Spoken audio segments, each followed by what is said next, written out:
สบายดีพ่อแม่พี่น้องสาวลาวและสาวไทยเฮาตัวทุกมุมโลกเนาะมาพอกันกับครอบครัวขอทานแดก2 3 4 5 6 7 8 9 10พ่อแม่พี่น้องมาตอนนี้โอเคเสียงข่อยลื่นละ ฮิวเนาะมาติดตามเน็ตไอดอลของเฮาคืนคือเก่าพ่อแม่พี่น้องอ้าวกระจอกแท้กระจอกแท้ฮะบ่ก็วิ่งเหมือนหางจุกตูดแล้ววะฮะปานมาเนาะ อยู่บ่ได้ติบ่ใส่คำว่าฮักประเทศไทยใส่ว่าได้ผัวคนไทยใส่ว่ารักผืนแผ่นดินไทยโน่นนี่นั่นนะลูกกับลูกคนไทยคือว่าจังสั้นอยู่ฮะคือเฝ้าวิ่งได้ล่ะคือเฝ้าหนีตอนกลางคืนได้ล่ะฮะคือบุนอนอยู่เด้ใส่เขาบอกว่าโอเคหมานะมันห้องโฮมห้องให้ หมานะคิดฮอนหามึงมาสั้น อีหามึงอีซาดสวยอีซาดหมาอีหาในละขุนขนอีหาบ่มีแผ่นดินกบหน้าฮะมึงสิกลับไปตายมึงไปตายอันยังก่อนอกแม่มึงตีมึงไปนะว้ายพ่อแม่พี่น้องอันยังก่ออันทุงปุ๋ยอันยังก่ออะไรนะหลุยติ้งต้องเนี่ยแม่กระสอบทรายกระสอบปุ๋ยอันที่อันสายลุ่งเนี่ยแม่พ่อแม่พี่น้อง2กระสอบเหรอเด้อ คนครั้งคนคลองเต็มมึงขนเบิ้ลเราบอกเฮ้ยบักเป๋บอกบักหน้าเลี้ยงหีบักหน้าเนาะแตบฮะมาคราวนี้แล้วเป็นจังไดคือวันหน้าเจือยๆแท้บ่ล่ะคือหน้าเบ๊ะเท่าล่ะทั้งผัวทั้งเมียบาทนี่โอ้ยมีหนำซ้ำเนาะลิงก็ยังมาขายหน้าอีกบาทนี่นะพ่อแม่พี่น้องนะว่าแต่บอกว่าคนอื่นนะโอเคทำไมต้องพูดหรือว่านินทาหรือว่าด่าเด็กโน่นนี่นั่นไอคนที่ว่าเป็นพ่อเป็นแม่น่ะนะวิพากษ์วิจารณ์นะอีลิงปากกึกให้คนอื่นฟังเองเห็นไหมฮะมึงจะมาโทษใส่กับช่องเสว่าเกิดช่องเสหรือว่าโอเคมีF2 F4ไปด่าลูกมึงหัวปอดพวกมึงเองนั่นแหละฮะไปโกหกเขาเฮ็ดหยังไปตัวเขาเฮ็ดอีหยังว่าลูกตัวเองเข้าโรงเรียนน่ะนะฮะไปตัวเขาเฮ็ดหยังว่ามึงอยู่บ้านนาธาตุมึงบ่ได้อยู่บ้านนาธาตุมึงบ่ได้อยู่บ้านอีหมอนนะมึงอยู่บ้านอีลิ่นยาวบ่โอ้ยเจแม่นเขาเนี่ยมันแบบว่าบึกซึกขึ้นจะบ่ฮู้จักมึงติเนาะโอ้ยตายห้องแอร์กับบ่กล้านอนพ่อแม่พี่น้องได้นอนห้องพัดลมเอาว่าซั่นจะแม่นอนาถาแท้อนาถาว่าเนาะเพราะว่าย้อนอย่างพ่อแม่พี่น้องปากพาสวยว่าสั้นทั่วไปย่านกับเจ้าสีมาทำหลอกทำไล่บอกโน่นนี่นั่นกับบอกล้าอยู่แม้กระทั่งคืนเดียวกับยังบอกล้านอนมีหน้าแหละเมื่อคืนเนี่ยแบบที่ว่าโอเคเอาตีนใกล้หน้าผากตีย่านมีคนเข้ามาตีหรือว่าจังใดโอ้ยใส่คือบอกว่าโอเคบ้านเมืองเนี่ยมีคือมีเปคือว่าจังสั่นอยู่ฮะเป็นอย่างล่ะคือบนนอนเนี่ยมันสมใจเด้บออีห้าตามฟาดมึงฮะอีซาดซวยอีซาดมามึงฮะโอ้จะเป็นกูเห็นแล้วกูจะเป็นสมเพศเมื่อก่อนคือแบบว่าโอเคคือว้าวดีว้าวดักว้าวด่าแทบว่าสั้นต่อไปเรื่องกันที่ว่าโอเคไอ้ยังก็ฐานะของคนเราโน่นนี่นั่นบัดสุดท้ายมาเป็นจังได๋ล่ะหัวปอดมึงน่ะฮะคือวิ่งเหมือนหมาจุกตูดแท้ล่ะฮะตายบ่สมกับว่าโอเคน้ำใจตักนักกีฬาจักหน่อยเนาะย่านหยังฮะไหนมึงบอกว่าโอเคมึงมากูก็ไม่กลัวหรอกเพิ่นว่า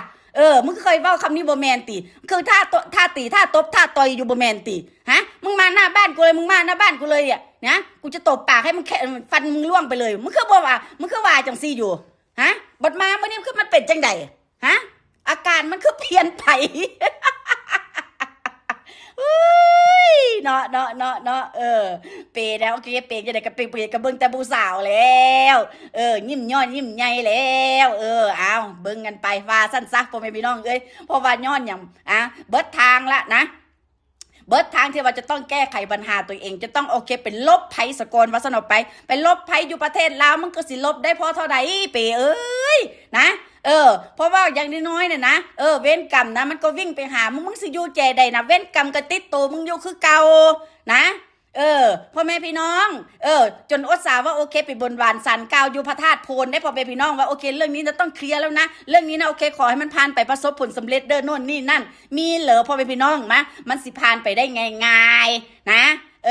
เดี๋ยวเจ้าก็บอกอีกแล้วนะพ่อแม่พี่น้องเดี๋ยวว่าจะนัดมาเจอกันอีกวันไหนว่าสั่นซะเครื่องคองขนาดฮะเก็บเบิดระเบาเก็บเบิดระเบาฮะถุงถอกถุงเท้ารองเท้าโน่นนี่นั่นนะกางเกงดอกกางเกงในแล้วก็โอเคกระสุดพึ่งมึงที่ว่ามักใส่น่ะมึงก็ไปน้ำระบอีหาคาดอีหาซาดซัวซาดหมามึงดีใจน้ำเด้อได้เล่ร่อนน่ะดีใจน้ำนะ เมื่อก่อนคือว่าเว้าดูถูกคนอื่นดีแท้ฮะบัดมาเนาะบัดปะทอมมันตกสภาพของตัวเองได้บาดนี้ได้เล่ร่อนแล้วมีความรู้สึกจังไดฮะดินกบหน้าก็สิบ่มีบาดนี้ดีบ่ดีแม่นเจ้าที่อันนี้ก็เจ้าของเฮือนไล่หนีบ่จักมีปัญหาพ่อเป็นพี่น้องเอ้ยเบิ่งในสภาพจังซี่น่ะบ่พ้นว่าโอเคมีปัญหากับเจ้าของบ้านแน่นอนเนาะเนาะเพราะว่าย้อนอย่างนะคนมันเลวนะคนมันสันดานหมาดีบ่ดีก็บ่ได้ใส่ใจบ่จ่ายข่าวเซาอันเซาหอกเซาเฮือนซะบ่จักเนี่ยฮะบอกมันเป็นจังไดคือบ่บอกติงแตดล่ะฮะคือบ่บอกให้เขานะโอเคไปซอยมึงเด้คือบอกว่าโอเคจะอยู่เท่านั้นเท่านี้โน่นนี่นั่นคือว่าออกมาแล้วว่าโอ๊ยประเทศไรประเทศลาวดูก็คาบมือละ10 เทื่อก็ได้อันนี้เขาไม่เรียกว่าคนเก่งอันนี้เขาเรียกบอกว่ากระจอกเคยเขาเรียกบอกว่าโอเคหมาวิ่งจุกตูดมึงเข้าใจบ่บาทนี่นะมักใส่คำนี้หลายบ่แมนติกูสิใส่กับมึงคืนบาทนี้ สภาพบ่แตกต่างอย่างกับหมาคันว่าขอทานก็คือมันจะอีกอย่างหนึ่งอีกมันบ่ล่ะพ่อพี่น้องบ่แตกต่างกับหมาวิ่งหางจุกตูดนะแม่ย่านนี่อย่างย่านประเทศไทยน่ะอยู่ประเทศไทยก็ได้เว้าภาษาไทยได้ใช้เงินไทยอาหารกินก็เยอะแยะบ่แม่นติฮะธรรมชาติโน่นนี่นั่นก็คือว่าโอ้ยคือว่ามักอยู่มาคราวนี้โอ้ยสิกลับขึ้นไปอยู่ไทยไปอยู่ประเทศลาวถาวรมาติ กูอยากเบิ่งคือกันว่ามึงไปอยู่ประเทศลาวมึงสิอยู่ได้จากน้ำแต่ขนาดมึงไปอยู่น่ะนะประมาณ2-3 เดือนผ่านมานี่นะมึงก็ฮู้อยู่โอเคมีดราม่าแบบใดเพราะว่าเขาเบื่อขี้หน้ามึงนะอุ้ยตายแล้วจะไปซบอกแม่เหรอบอกไปอบซบไม่เท่าว่าสั้นซัดโอ้ยไม่เท่าก็สิซ้ำใดเนื้อไม่เท่าเนี่ยเนาะ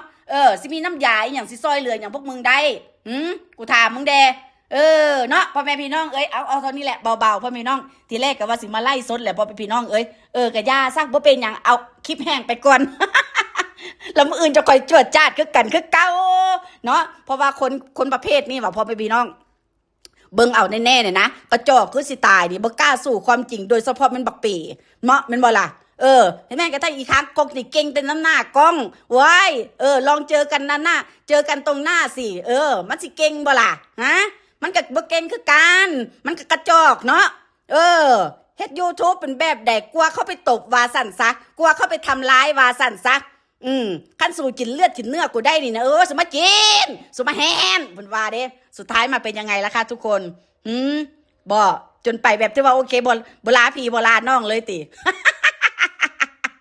เอ้ยบ่มีเวลาพ่อแม่พี่น้องบ่มีเวลาแม้กระทั่งทักคนข้างบ้านว่าสั่นซะ โอ้ข่อยม่วนน้ำพวกจะม่วนน้ำข่อยบ่พี่น้อง เอาละเจอกันมาเด้อพ่อแม่พี่น้องโอเคบ๊ายบายจ้า